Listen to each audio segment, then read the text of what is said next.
अस्सलामुअलैकुम व्यूअर्स, आप देख रहे हैं प्रोग्राम बड़ी ईद की बड़ी खुशियां और आपकी होस्ट बड़ी ईद की बड़ी खुशियों को सेलिब्रेट करने के लिए आज मौजूद हैं समीउल्लाह खान साहब के साथ।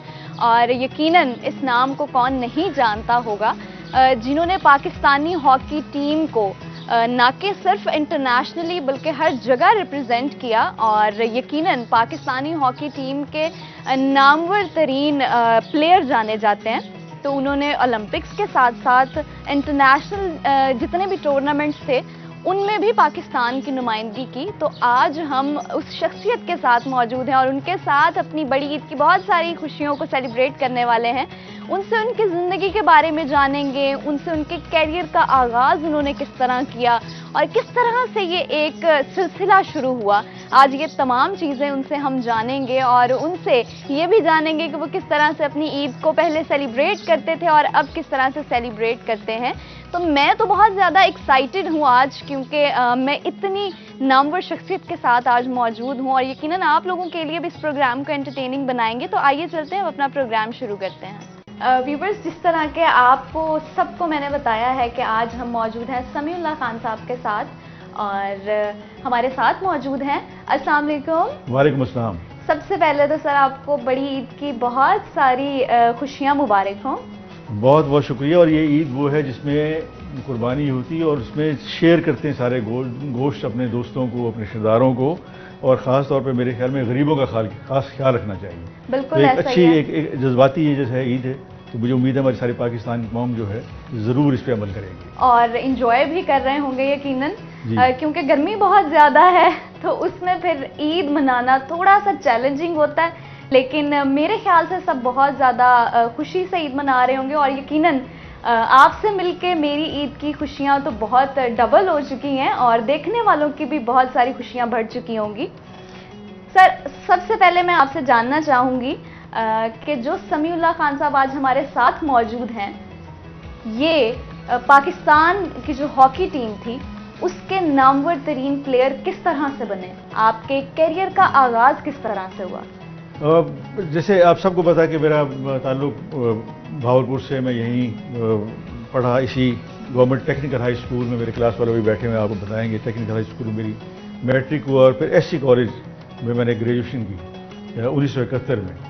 तो वहीं पे हॉकी खेलते थे। उस वक्त स्कूल कॉलेज की टीमें थी और फिर इंटरवर्सिटीज़ होते थे जिसमें सारे खिलाड़ी जो टॉप के खिलाड़ी थे वो सिलेक्ट होते थे।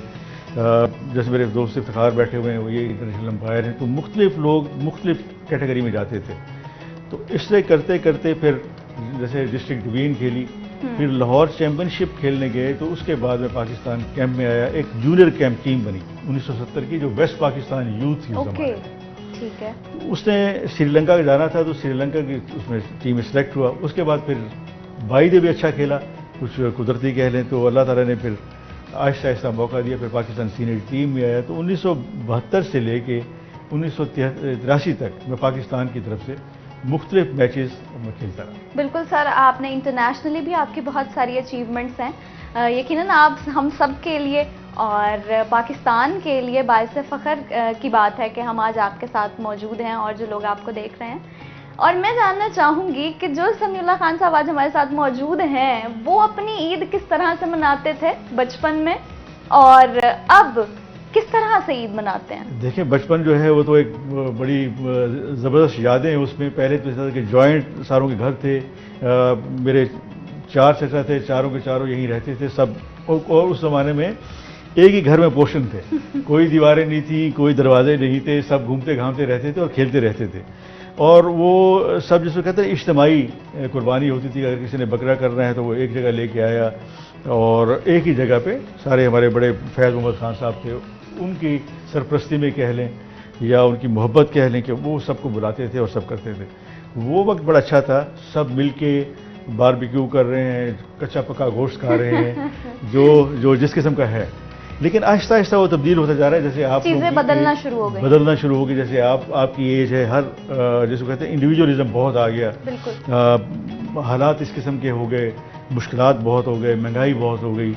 तो तब्दीली काफ़ी आती है, आहिस्ता आहिस्ता आ रही है। लेकिन फिर भी इस ईद को कह लें या इससे पहले वाली ईद को कह लें, तो अभी भी फैमिलीज़ में मिलना जुलना है। और ख़ास तौर पे भावलपुर जैसे शहर में जहाँ छोटी जगह है, सब आपस में मिलते हैं, सब आपस में बैठ के चाय पी ली, कुछ मीठा खा लिया, तो ये एक अच्छी चीज़ें हैं, या गोश्त खा लिया, तो ये एक अच्छी चीज़ें हैं जो होती रहनी चाहिए। वो हमारे नॉर्म्स और वो हमारा कल्चर जो है वो अब तक हमारे साथ चलता आ रहा है। जी बिल्कुल, चलना चाहिए, लेकिन ये तो ट्रांसफ़र होता है ऊपर से लेके नीचे, तो मुझे खुशी है कि ये आहिस्ता आहिस्ता होता जा रहा है और होना चाहिए।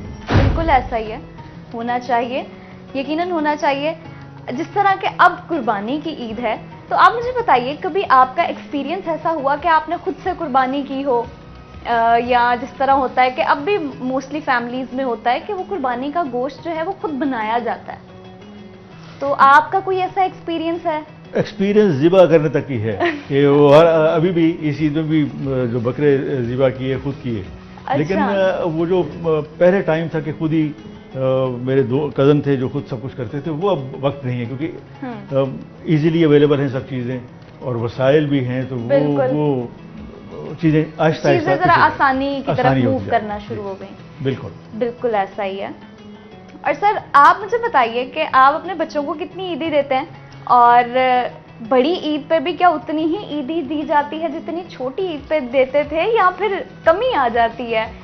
बड़ी ईद पे तो कहा जाता है ना कि नहीं, कुर्बानी की ईद है तो इस पे ईदी का इतना ज्यादा ट्रेंड नहीं होता, तो क्या आप ईदी देते हैं?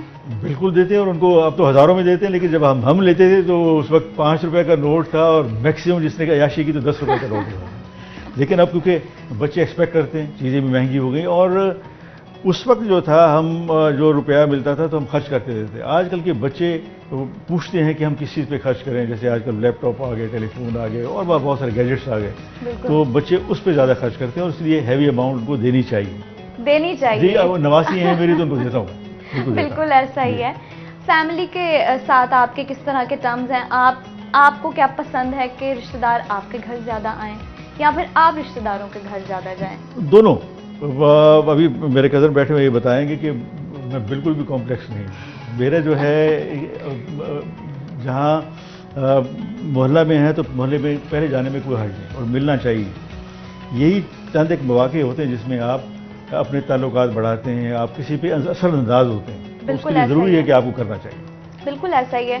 सर ज़रा बताइएगा, गोश्त को बांटने के सिलसिले में ज़रा बताइएगा कि किस तरह से क्या क्या टर्म्स एंड कंडीशंस होनी चाहिए, क्योंकि हमें बहुत सारी चीज़ें पता होने के बावजूद भी हम उन चीज़ों को नेग्लेक्ट करते हैं, तो क्या चीज़ें ज़रूरी हैं और किस तरह से तकसीम होनी चाहिए?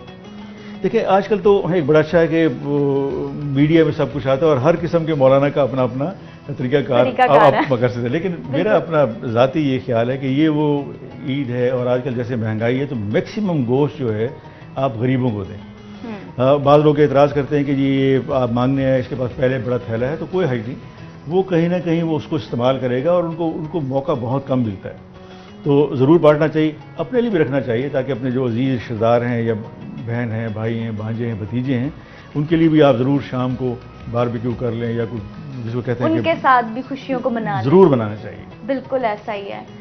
सर आप मुझे ये बताइएगा, जो ईद पे एक शॉपिंग्स का बड़ा एक ट्रेडिशन होता है कि ईद से महीना पहले ख़वातीन की तो खैर शॉपिंग का सिलसिला चलता रहता है, लेकिन आप मुझे बताइए, आप जो ईद पे कपड़े पहनते हैं, शॉपिंग करते हैं, वो आप खुद करते हैं या आपकी फैमिली आपको हेल्प आउट करती है उसमें, आपकी वाइफ आपको हेल्प आउट करती हैं? देखिए, मर्द तो ये है कि मुझे साथ भी साल में 6 शलवार कमीज बना लेगा, और आप जैसी ख़वातीन जो है वो महीने में 6 बनाती हैं, तो फ़र्क है। लेकिन मैं ये कहता हूँ कि पूरा एहतमाम करना चाहिए, अच्छे कपड़े पहनने चाहिए, साफ़ सुथरे कपड़े पहनने चाहिए, क्योंकि यही 2-4 मौके होते हैं जिसमें आपको अल्लाह की रज़ा के लिए अच्छे काम करने चाहिए। बिल्कुल ऐसा ही है। तो सवाल मेरा फिर भी वही है कि आपके कपड़ों की सिलेक्शन कौन करता है? खुद करते हैं? बिल्कुल खुद करता हूँ। मुझे अच्छा लगता है कि लाइट कलर हो, ज़्यादा स्ट्रॉन्ग ना हो, और बीवी को साथ लेके जाता हूँ, वो तो अब इस एज में तो उसकी भी जो है ना कंपनी बड़ी सख्त ज़रूरत है उसकी। बिल्कुल ऐसा ही है। वो अपना कमेंट करती रहती है, लेकिन खरीदता मैं खुद हूँ। अच्छा, वो बेशक ओपिनियन दे ले, लेकिन आप वो इंसान है जो करेंगे अपनी मर्जी। जी बिल्कुल, इस वक्त चलेंगे, भी अच्छी बात है, यानी आप अपने ओपिनियन को भी प्रायोरिटी देते हैं। जी बिल्कुल, ठीक हो गया, ज़बरदस्त। तो सर, जब आप अपने कैरियर का आगाज़ करने जा रहे थे, तब आपको क्या क्या डिफ़िकल्टीज़ फेस करनी पड़ी, और क्या मुश्किलात ऐसी आई, क्या चैलेंजेस आपके सामने आए ऐसे? क्या आपको कहीं ना कहीं ऐसा फील हुआ कि नहीं ये रुकावट है मेरे इस सफ़र में? देखिए, बगैर रुकावट के आप आगे नहीं जा सकते। मेरा तो ये एक्सपीरियंस है कि आपको जब तक कोई झटका न लगे और उस झटके में अगर आप उस बैरियर को, जिसको बैरियर कहें, बैरियर को क्रॉस नहीं करते तो फिर आप आगे नहीं जा सकते। और मुझे अच्छी तरह याद है कि 1970 की जब टीम बनी तो सुबह मुझे सेलेक्ट किया और शाम को जब हम जाने लगे पेशावर तो उन्होंने कहा जी गलती से आपका नाम आ गया। अच्छा। तो ड्रॉप कर दिया गया, लेकिन उसका फ़ायदा ये हुआ कि जब भावलपुर में यहाँ खेलने के लिए वेस्ट पाकिस्तान यूथ आई तो हमने वो मैच एक गोल से ड्रॉ किया। तो उसके बाद फिर उस टीम में मैं सेलेक्ट हुआ। तो मैं नौजवानों को यही कहूँगा कि उस ज़माने में भी कंपटीशन था कि एक एक साइड पे या एक एक जगह पे 5-5, 6-6 खिलाड़ी होते थे। तो आप बेस्ट ऑफ द बेस्ट आप करें तो आप ऊपर आएंगे, वरना आप अगर मीडियम रहेंगे और एवरेज रहेंगे तो फिर आप पीछे चले जाएंगे, पीछे चले जाएंगे। बिल्कुल ऐसे। और बड़ी चैलेंजिंग बात आपने बताई है। अगर मैं आपकी जगह होती तो ऑब्वियसली मैं वो सिचुएशन अपने पे करके देख रही हूँ तो कभी भी शायद टैकल ना कर पाती उस चीज़ को। वो डिपेंड करता है कि आप देखें ना, एक मिनट में आपने डिसाइड करना है कि आपने इस तरफ जाना है, किस तरफ जाना है, राइट और लेफ्ट। राइट और लेफ्ट, बिल्कुल ठीक बात। ओके सर, आपको एक खिताब से नवाजा गया, जैसे कि आपको जाना जाता है उस नाम से, फ्लाइंग हॉर्स के नाम से आपको जाना जाता है। तो आपको ये खिताब कब मिला और क्यों मिला? और जब आपको ये खिताब मिला तो इसके पीछे क्या वजूहात थी और आपको कैसा फील हुआ?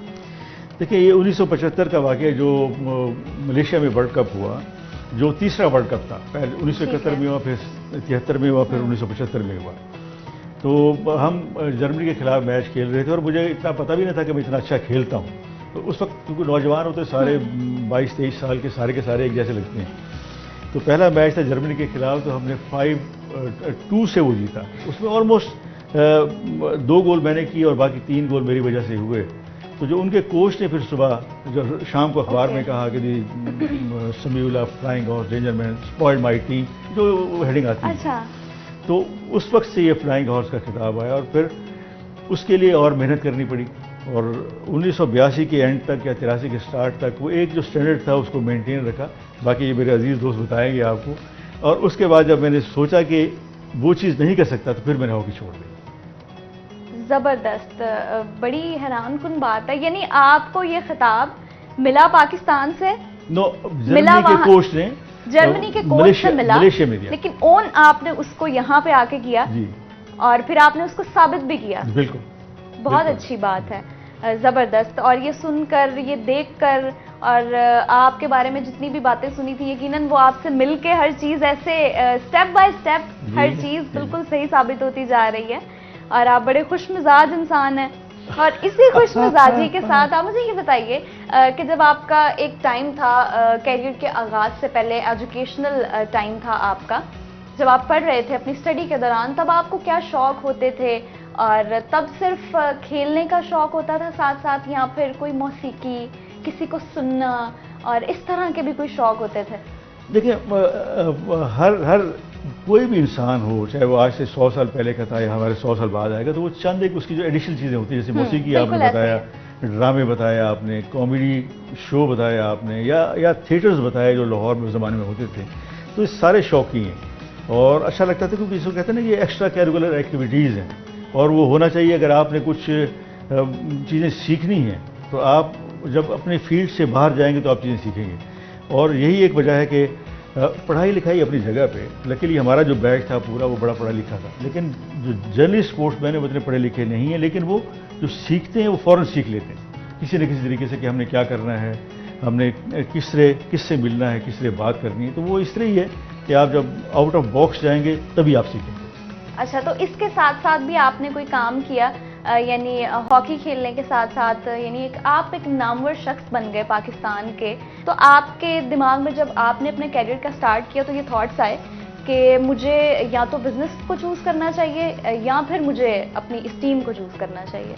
नहीं, उस वक्त जो डिपार्टमेंटल, जिसको आजकल हम शोर मचाते हैं, डिपार्टमेंट की इतनी अच्छी टीमें थी और उसमें हैंडसम सैलरी थी सबकी, चाहे वो PI हो, पाकिस्तान कस्टम्स हो, बैंक हो, सिवाय रेलवे के बाकी सब महकमे जो थे बड़े टॉप के थे। और मैं पाकिस्तान कस्टम में मैंने काम किया, वो और PIA दोनों आपस में बराबर थे और हमेशा फाइनल खेलते, तो कभी सोचा नहीं। लेकिन एक जहन में है कि हर आदमी के जहन में होता है, चाहे बच्चा हो चाहे बड़ा हो, कि वो आसूदा हाल हो।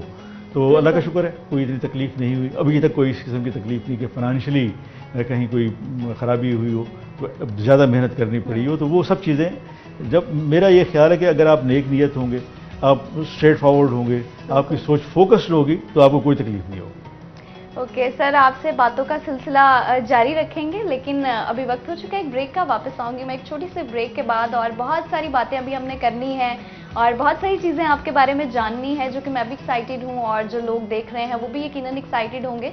तो वापस आऊंगी मैं एक छोटी सी ब्रेक के बाद। आपने कहीं नहीं जाना, देखते रहना है प्रोग्राम बड़ी ईद की बड़ी खुशियाँ।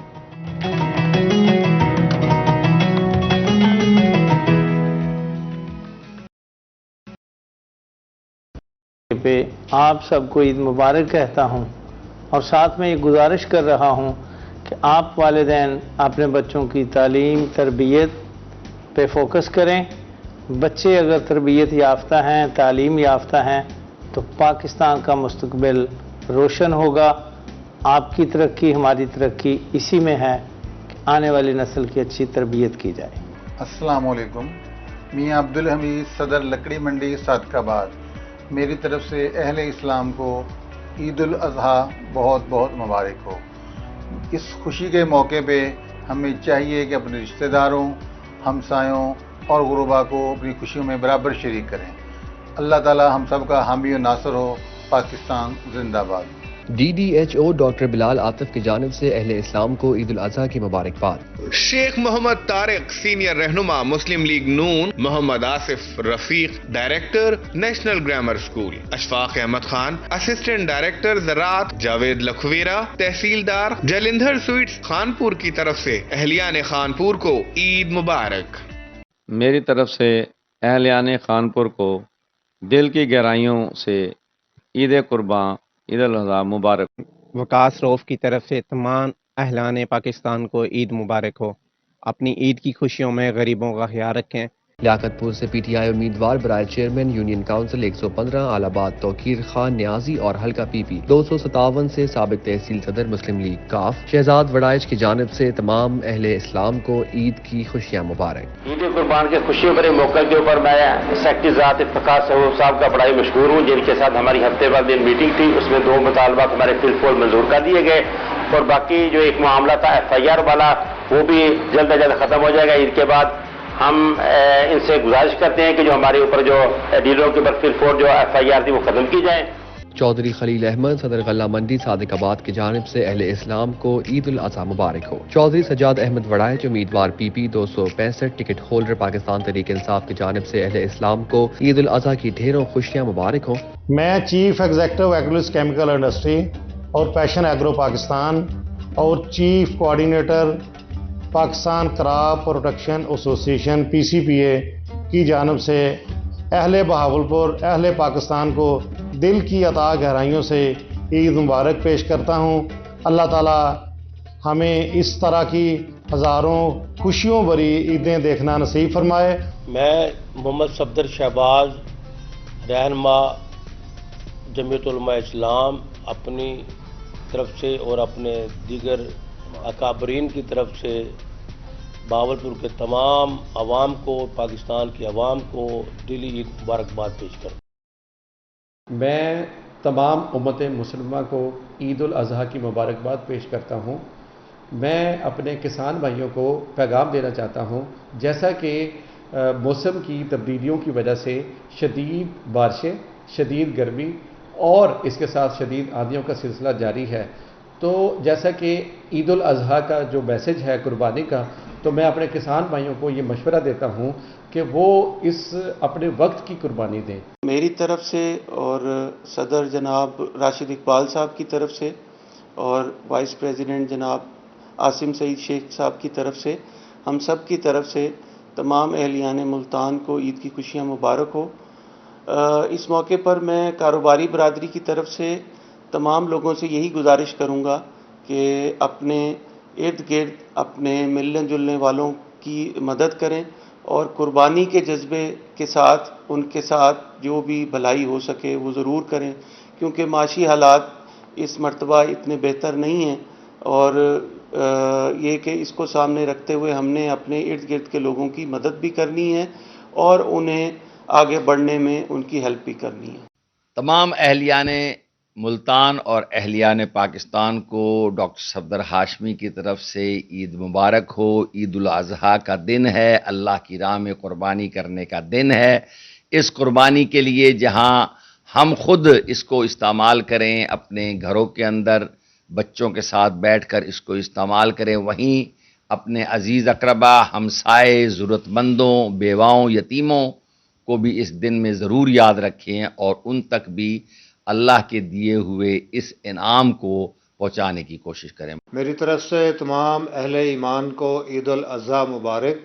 अल खिदमत फाउंडेशन पाकिस्तान हर साल कुर्बानी का गोश्त यतामा, बेवाओं और मसाकीन तक पहुंचाने का एहतमाम करती है। पिछले साल अल खिदमत फाउंडेशन पाकिस्तान ने 10 लाख से ज़ायद लोगों तक कुर्बानी का गोश्त पहुंचाने का एहतमाम किया। महंगाई के पेश नज़र इस साल इस पर ज़्यादा तवज्जो की ज़रूरत है, लिहाजा कुर्बानी करने वाले और डोनर हजरात से मैं ज़्यादा तावन की अपील करता हूँ। मैं ज़फ़र इकबाल सदीकी, सदर chamber of small traders Multan city, chamber of small traders Multan की जानिब से तमाम अहले वतन और मुसलमान बहन भाइयों को ईद उल अज़हा की दिली मुबारकबाद पेश करता हूँ और मैं दुआ गो हूँ कि अल्लाह ताला हम सब की कुर्बानियाँ कबूल व मंजूर फरमाए। निगरां वज़ीर आला पंजाब सैयद मोहसिन नकवी की खसूसी हिदायत पर सुन्नत इब्राहिमी की अदायगी करने वालों के लिए deputy commissioner Rajanpur doctor Mansoor Ahmad Khan Baloch की जानिब से आसानियाँ फराहम कर दी गयी। जिले हुकूमत की जानिब से ईद उल अज़हा के मौके पर तमाम इंतजामात को हतमी शक्ल दे दी गई है। आलाइशों को ठिकाने लगाने और शहर को साफ सुथरा करने के लिए खसूसी इंतजामात किए गए हैं, जिसके लिए जिला भर की तमाम म्यूनिसिपल कमेटियों को मुतहरिक कर दिया गया है। राजनपुर, जामपुर, फाजिलपुर, कोट मिठन और रुझान में सफाई के लिए जामिया प्लान मुरतब कर लिया गया है। जानवरों की आलाइशों को उठाने के लिए जिला भर की म्यूनिसिपल कमेटियों में कलेक्शन पॉइंट कायम कर दिए गए हैं। आलाइशों को फौरी तौर पर शहर से बाहर डंपिंग पॉइंट पर मुंतकिल करने के लिए ट्रैक्टर ट्रालियों और ऑटो रिक्शों का इंतजाम भी मुकम्मल है।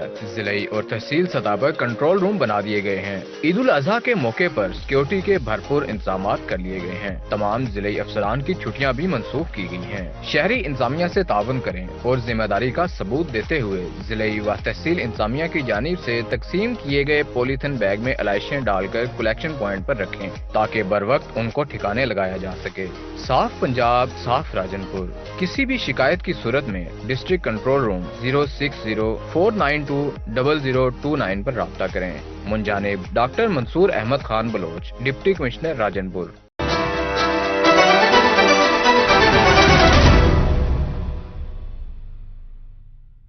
Menthol Ice, Lemon and Vitamin C, Aloe Vera. Faiza Face Wash से लो पुरएतिमाद लो।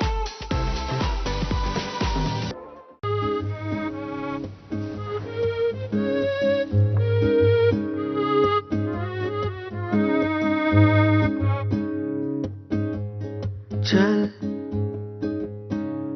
हवा के संग चल, यादों की डोरें समेटे वो बीत। Now available in stores and online. देखूं मैं हर रोज कल की तैयारी, इसके ख्याल में इनकी कल की तैयारी कभी ना रुके। इसलिए टैंग विटामिन सी, डी और जिंक का रिफ्रेशिंग सोर्स जो इम्यूनिटी, एनर्जी और मेंटल शार्पनेस की डेली जरूरत को सपोर्ट करे ताकि आपके बच्चे रहें रिफ्रेश और सीखें अच्छी बातें। टैंग बनाए बेहतर मुस्तकबिल रोजाना। अली अकबर ग्रुप लाया डीजेसी पे धान, मकई और कमात के बोरर्स के फौरी और लंबे अरसे तक कंट्रोल के लिए जदीद तरीन फॉर्मूला ग्लेजर सुपर, सबसे ज्यादा ताकतवर दानेदार जहर जिससे मिले आपकी फसल में बोरर्स का फौरी और लंबे अरसे तक मुकम्मल कंट्रोल। ग्लेजर सुपर, अब न होगा किसान बोरर्स से परेशान। जीरा प्लस चाह दे नाल पेश करके ते देखो वाला देखो किवें सालें दा फासला एक सुर विच मिट वैंदा है। इहो है गुफ्तगू दा प्लस, जीरे दा जायका गिन के सारी गाली कोलूं खस्ता जीरा प्लस। करेला दादा जान को खाना पड़ेगा। एक सख्त तो जल्दी खा लीजिए। कपड़े तो खुरदुरे हो जाएंगे। बिल्कुल नहीं, नया सर्फ एक्सेल, ये जिद्दी दाग निकाले पर इनके सॉफ्ट पर्ल्स रखे कपड़े नर्म मुलायम। सॉफ्ट नया सर्फ एक्सेल।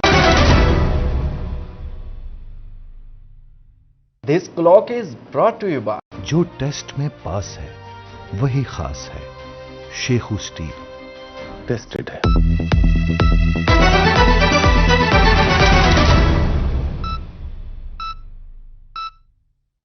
मकान बनाते वक्त सरिया टेस्ट नहीं कराते। अल्लाह की शान है भाई।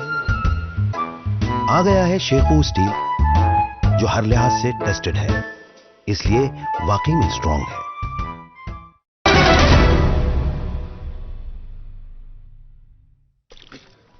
Day night set location. हर बार नया कैरेक्टर, नया एक्शन। इस चेंजिंग रूटीन में अगर कोई चीज रहती है कांस्टेंट, तो वो है घर का गर्मा गर्म खाना। जो रैपर हॉट पॉट रखे लेके और शूट पर, और उसके बाद हो एक गर्मा गर्म चाय। हाय हाय, ये सप्लाई तो सारा दिन चलता है। Thanks to wrapper.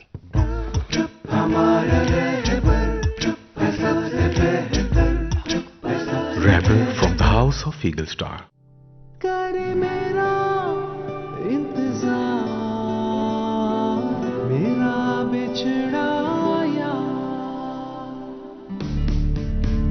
करे मेरा इंतजार। कश्मीर बनास्पति गोल्ड एक्स्ट्रा दानेदार, जो है डबल रिफाइंड, UHT ट्रीटेड और vitamin A and D fortified. आपकी हेल्दी और भरपूर जिंदगी के लिए कश्मीर कुकिंग ऑयल एंड बनास्पति। खाना तो बहाना है।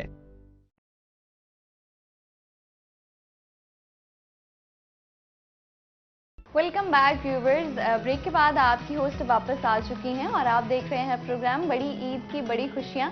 और जैसे कि आप सबको मालूम है कि आज हमारे साथ एक नामवर शख्सियत मौजूद हैं और सर बातों का सिलसिला आपके साथ जारी था और सवाल आपसे अब मैं ये करना चाहूँगी कि ईद की भी बहुत सारी बातें हमने आपसे कर ली, तो आपको प्रेसिडेंट ऑफ पाकिस्तान की जानिब से सितारा इम्तियाज़ से भी नवाजा गया, तो वो कब हुआ वाक़या और उसके पीछे क्या वजह थी और कैसी फीलिंग्स थी आपकी जब आपको पता चला कि आपको प्रेसिडेंट ऑफ पाकिस्तान की जानिब से सितारा इम्तियाज़ से नवाजा जा रहा है? देखिए, ये वो अवार्ड होते हैं जो उन खिलाड़ियों को मिलते हैं जो बहुत ही अच्छा खेलें, वो और सब में, जैसे स्क्वॉश में है, क्रिकेट में है, फुटबॉल में है, वॉलीबॉल, हॉकी, सब। उस टाइम हॉकी और दो क्रिकेट बड़ी टॉप की गेम्स थी, तो सबसे पहले 1983 में प्राइड ऑफ परफॉर्मेंस मिला मुझे इमरान खान और अख्तर रसूल को मिला, हम तीनों को स्पोर्ट्स में मिला। फिर 2018 में जैसे आप बता रही कि सितारा इम्तियाज़ मिला, जिसमें मैं, हनीफ खान, जहांगीर खान, ये सब खिलाड़ी थे। वो होती परफॉर्मेंस पे कि वो पाकिस्तान स्पोर्ट्स बोर्ड रिकमेंड करता है कि इन खिलाड़ियों को दिया जाए या इन खिलाड़ियों को ना दिया जाए, उसका फिर प्रोफाइल बनती पूरी और वो अनाउंसमेंट भी होती है। जो मेन उसमें प्राइड यही होती है कि जब आपको वो अनाउंस करते हैं तो पहले आपको वो बताते हैं कि तकरीबन 5-6 लाइंस बताते हैं कि जी इन्होंने ये किया, फलाने सन में ये किया, इन्होंने इनकी ये परफॉर्मेंस है, इसकी वजह से ये अवार्ड दिया गया। ये वजूहात है जिनकी वजह से जी बड़ी ऑनर होती है। और पाकिस्तान में ख़ास तौर पे हॉकी और क्रिकेट जो ऐसे खेल हैं जो अभी भी खेले जा रहे हैं, तो उसकी वजह से है ऑनर। और मैं शुक्रगुजार हूँ पाकिस्तान गवर्नमेंट का कि उन्होंने कम से कम ये देखा कि भी ये बंदा डिजर्व करता है, तो उसको एग्जैक्टली बिल्कुल ऐसा ही है। और आपकी फैमिली के क्या तासुरात थे? फैमिली खुश है। मेरा छोटा भाई खुद खिलाड़ी, उसको भी दोनों मिले हैं। और मेरे चचा मुतीउल्ला, उनके पास भी सितारा इम्तियाज़ था, उनके पास तमगा इम्तियाज़ था। तो एक हॉकी प्लेइंग फैमिली है सारी। यानी हम कह सकते हैं कि आप स्किलफुल ही थे जी, और आपने स्किल्स को अपनी को पॉलिश किया। बिल्कुल ठीक है। अल्लाह की तरफ से आपके अंदर वो टैलेंट मौजूद था और आपने मेहनत करके उस टैलेंट को पॉलिश किया और निखारा। देखिए, बगैर पॉलिश किए तो आप कर नहीं सकते। मेरे दो कज़न बैठे हुए बड़े नालायक हैं हॉकी पॉइंट ऑफ व्यू से, कि इनको मौके भी मिले, लेकिन एक इसमें स्पोर्ट्स में या पढ़ाई में या किसी प्रोफेशनल में आपकी जिसको कहते हैं जिसको लगन चाहिए, जब तक आप में लगन नहीं है तो फिर आप कुछ नहीं कर सकते। और बिल्कुल आप ठीक कहती हैं कि एक चचा थे, उनकी वजह से एक प्लेटफॉर्म मिला, फिर मैं आ गया, फिर मेरी वजह से मेरा छोटा भाई कलीमुल्लाह आ गया, तो इससे सिलसिला चलता रहा। यकीनन ईद की खुशियों को दोबाला करने के लिए आपके दोस्त अहबाब भी हमारे साथ मौजूद हैं। तो सर आप मुझे तारुफ कराइएगा कि आपके कौन से दोस्त अहबाब आज हमारे साथ मौजूद हैं जो आपकी ईद की खुशियों को हमारे साथ सेलिब्रेट करेंगे। मैं इन सब का शुक्रगुजार हूँ जो मुझे मिलने के लिए आए, गो के बगैर गोश्त आए, लेकिन फिर भी चलो आए तो सही आए तो सही, यहाँ इनकी मैं खिदमत कर लूँगा। ये सबसे पहले बैठे हैं मेरे खालिद अली, मेरे क्लास फेलो स्कूल के और कॉलेज के।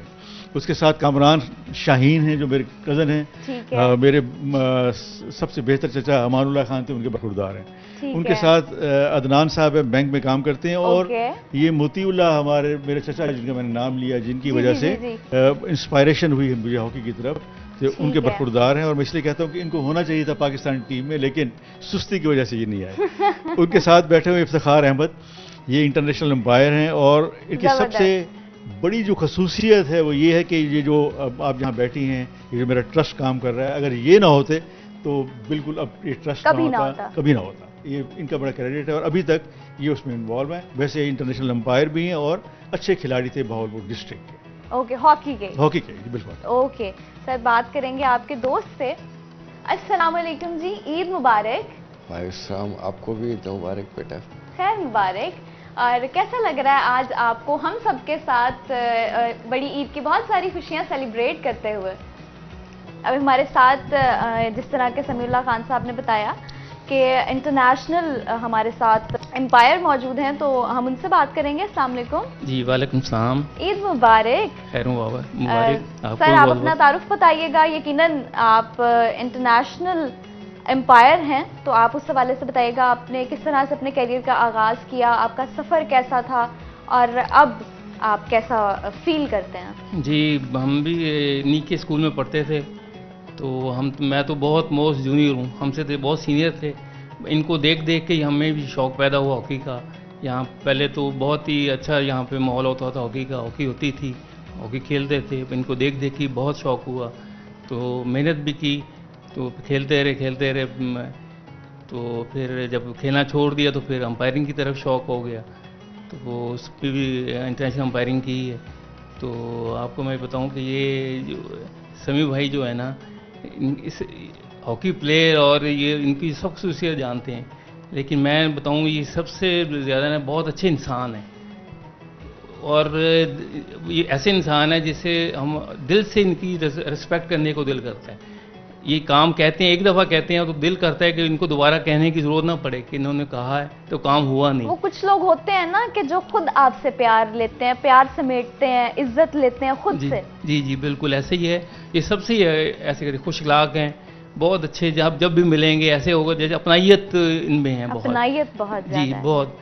तो फिर दिल करता है कि बंदा कोई मतलब इनके साथ खड़े होकर भी कहीं साथ चल कर भी एक फ़ख्र महसूस होता है। बिल्कुल, आपने बिल्कुल ठीक फरमाया। यकीनन आज मुझे इनके साथ बैठकर भी बहुत फ़ख्र महसूस हो रहा है कि एक तो हमारे अपने शहर बहावलपुर से हैं ये, और फिर इतना बड़ा एजाज़ है इनके पास, तो यकीनन बहुत फ़ख्र महसूस होता है। आप मुझे ये बताइएगा कि आप इंटरनेशनल लेवल तक किस तरह से पहुँचे? ये हमारा एक प्रोसीजर है। नेशनल लेवल पे हमने अंपायरिंग करानी होती है, उसकी ग्रेडिंग होती है, फिर उससे सिलेक्शन होती है, फिर हमें हमारी फेडरेशन जो है ना रिकमेंड करती है किसी भी इंटरनेशनल टूर्नामेंट में। वहाँ पे इंटरनेशनल टूर्नामेंट होता है, वहाँ पे एक न्यूट्रल अंपायर मैनेजर होता है, वो फिर रिकमेंडेशन मार्किंग होती है मैचेस की, तो वो रिकमेंडेशन करते हैं। जो उसमें जो अप टू मार्क हो जाए तो फिर इंटरनेशनल का ग्रेड मिलता है हमें। ओके ठीक है, बहुत शुक्रिया आपका। Thank you so much. Thank you. Viewers, इसी के साथ वक्त हो चुका है एक ब्रेक का। वापस आऊंगी मैं एक छोटी सी ब्रेक के बाद। आपने कहीं नहीं जाना, देखते रहना है प्रोग्राम बड़ी ईद बड़ी।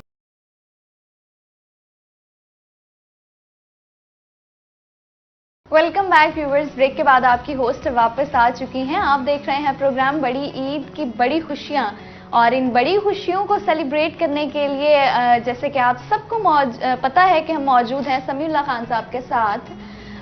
सर ब्रेक के बाद हम वापस आए हैं, तो मैं अपनी बातों का जो सिलसिला है उसको कंटिन्यू करना चाहूँगी। और पहले मैं आपसे ये पूछना चाहूँगी कि आप अपनी हेल्थ से रिलेटेड मुझे बताइएगा, क्योंकि कोई भी खेल आप खेलते हैं तो अपनी हेल्थ को मेंटेन करना सबसे बड़ा चैलेंज होता है। तो आपने उसको किस तरह से मेंटेन किया और अब तक क्या आप अपनी हेल्थ का उस तरीके से ख्याल रखते हैं? देखिए, बड़ा ज़रूरी है कि अगर आपने स्टेमिना बनाना है तो उसके लिए एक चाहिए कि आपने कौन सी एहतियात करनी है, क्या करना है, वो अभी तक मैंने मेंटेन किया और मुझे शौक़ भी है। अभी तक आप देखें कि जो लोग खेलते वक्त देखते थे, मेरे ख्याल मेरी जिसामत में कोई 20% इजाफा हुआ, वरना वैसे के वैसे रोज़ मैं वॉक करता हूँ असर से मगरिब, कभी 35 मिनट, कभी 40 मिनट, कभी 50 मिनट, और अभी तक एक्टिव लाइफ है मैं। और मैं सबको यही कहता हूँ कि जितनी भी एज हो जाए, लेकिन आपको अपने आप को फिट रखना है, अपना खुद ख्याल करना है, एक्टिव रखना है, और कम से कम 6 घंटे आपने ज़रूर सोना है। तो अल्लाह का शुक्र है अभी तक ठीक चल रहा है। ये तो आपकी अब की रूटीन थी ना, कि जब आप इस फील्ड में आ गए, आपने खेल का सिलसिला शुरू कर दिया, आप हॉकी पाकिस्तानी टीम के प्लेयर बन गए, तो उससे पहले आप 6 घंटे सोते थे, 8 घंटे सोते थे, या उन स्टूडेंट्स में से ही थे जो स्कूल से या कॉलेज से आने के बाद नींद को ज़्यादा प्रायोरिटी देते थे? मेरा अपना ज़िंदगी का एक्सपीरियंस ये है कि अगर आपने कहीं कुछ करना है तो उसके लिए मेहनत की ज़रूरत है।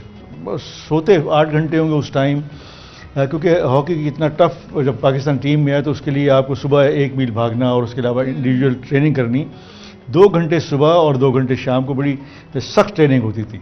तो उसके लिए खुद तैयारी करनी, और खुद तैयारी तभी हो सकती है जब मेंटली फिजिकली आप स्ट्रॉन्ग हो। तो आप, मेरा जैसे कंपटीशन था शनाज शेख के साथ, जाहिद शेख के साथ, सफ्तर अब्बास थे उसमें, तो उनके साथ कंपटीशन था, तो उसको ठीक करने के लिए, कि उसे बेहतर करने के लिए एक्स्ट्रा मेहनत करते थे। तो नींद आदमी को 6 घंटे 8 घंटे करनी चाहिए। फिर मैं हमेशा ये कहता हूँ कि सिर्फ 2 घंटे 2.5 घंटे आप खेलें, 2 2.5 घंटे पढ़ें, तो फिर आप दोनों चीज़ें कर सकते हैं, दोनों चीज़ें बिल्कुल, और करनी चाहिए। क्योंकि अच्छा जो खिलाड़ी है वो पढ़ा लिखा होगा तो वो ज़्यादा बेहतर होगा, वो ज़्यादा अपने आप को एक्सप्लेन कर पाएगा, वो ज़्यादा एक्सप्रेसिव होगा, और बाहर के मुल्कों के लिए बड़ा ज़रूरी है कि पढ़े लिखे खिलाड़ी होना ज़रूरी है। बिल्कुल ऐसे है, तो कोई शक नहीं, हम कह सकते हैं कि आप बचपन से बहुत ज़्यादा हार्ड वर्किंग थे। कुदरती अच्छा, नेचुरली हार्ड वर्किंग, बिल्कुल। ओके, ज़बरदस्त।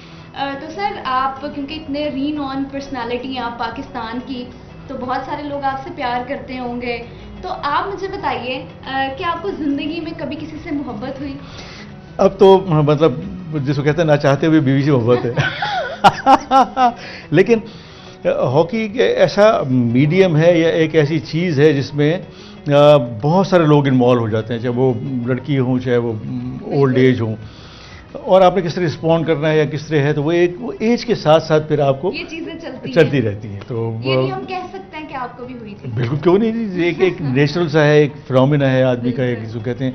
तो लेकिन ओवरऑल किस्मत पे जहाँ शादी लिखी हो, जहाँ पे हो, तो और मेरी बीवी बड़ी अच्छी है, टॉलरेट कर लेती है मेरी फजूल सी बातें, तो अब ठीक चल रहा है। चलें, क्योंकि कोई भी रिश्ता हो वो दोनों तरफ से कॉम्प्रोमाइज़ पे चलता है। कुछ चीज़ों पे आपको भी कॉम्प्रोमाइज़ करना पड़ता होगा, कुछ चीज़ों पे वो भी कॉम्प्रोमाइज़ करती होंगी। बिल्कुल ऐसा ही है। सर, आपकी फैमिली यहाँ पे आपके साथ बहावलपुर में रहती है या आप शिफ्ट हो गए हैं? बेसिकली क्योंकि मैं पाकिस्तान कस्टम में था तो मैं कराची में मैंने घर बनाया, वहाँ शिफ्ट हो गए। लेकिन फिर 2007 के बाद मैंने ये ट्रस्ट शुरू किया और घर बनाया, तो फिर उसके लिए मुझे हमेशा महीने सवा महीने के बाद हफ्ते 2 हफ्ते के लिए आना पड़ता है। तो ऑलमोस्ट मैं और मेरी बीवी बच्चों की शादी हो गई, तो वो यहाँ आते हैं और यहाँ आके कभी हफ्ता, कभी 10 दिन, कभी 15 दिन रह के तो फिर वापस चले जाते हैं। ऑन एंड ऑफ सिलसिला चलता रहता है। सर, अभी आपने मुझे बताया कि एक ट्रस्ट के हवाले से आप बता रहे थे, तो आपका आई ट्रस्ट है। आप मुझे बताइए आपने कब शुरू किया ये, और क्या मोटिवेशन थी इसको शुरू करने के पीछे, और अब तक ये सिलसिला कैसा जा रहा है? ऑस्ट्रेलिया देखें आप, जर्मनी देखें, हॉलैंड देखें, वो पिछले 50 सालों से पहले 3-4 में, तो एक वजह है, उनका सिस्टम है। तो मुझे उम्मीद है कि पाकिस्तान हॉकी फेडरेशन अच्छे लोगों में आए और वो अच्छे लोग पाकिस्तान की हॉकी के लिए बेहतरी करें। तो पाकिस्तान में टैलेंट है, पाकिस्तान की हॉकी टीम नंबर 1 तो नहीं आ सकती, लेकिन नंबर 1, 2, 3 आ सकती है। ओके जी, बहुत शुक्रिया आपका। व्यूवर्स, ये था आज का प्रोग्राम। उम्मीद है आप सबको बहुत ज़्यादा मज़ा आया होगा, बहुत इन्जॉय किया होगा आज के इस प्रोग्राम को आपने, क्योंकि आज हम जिन शख्सियत के साथ मौजूद थे, इनको हम इनकी अचीवमेंट्स के बारे में, इनके कैरियर के हवाले से और इन सब तमाम चीज़ों के बारे में हम जानते थे, लेकिन आज हमने इनकी पर्सनल लाइफ के बारे में भी बहुत कुछ जाना, इनके बचपन के बारे में बहुत कुछ जाना। तो उम्मीद है आप सबको बहुत मज़ा आया होगा और बहुत इंजॉय किया होगा आपने, और ईद की खुशियों में यकीनन बहुत इजाफा हो गया होगा। तो अपना बहुत सारा ख्याल रखिएगा और गोश्त की तकसीम बिल्कुल सही तरीके से करिएगा और खुद भी खाएं और अपने रिश्तेदारों को, दोस्त अहबाब सबको खानों पे बुलाएं और खूब एंजॉय करें इस ईद को। बहुत सारा ख्याल रखिएगा अपना, दुआओं में याद रखिएगा और मुझे दीजिए इजाज़त। अल्लाह हाफ़िज़।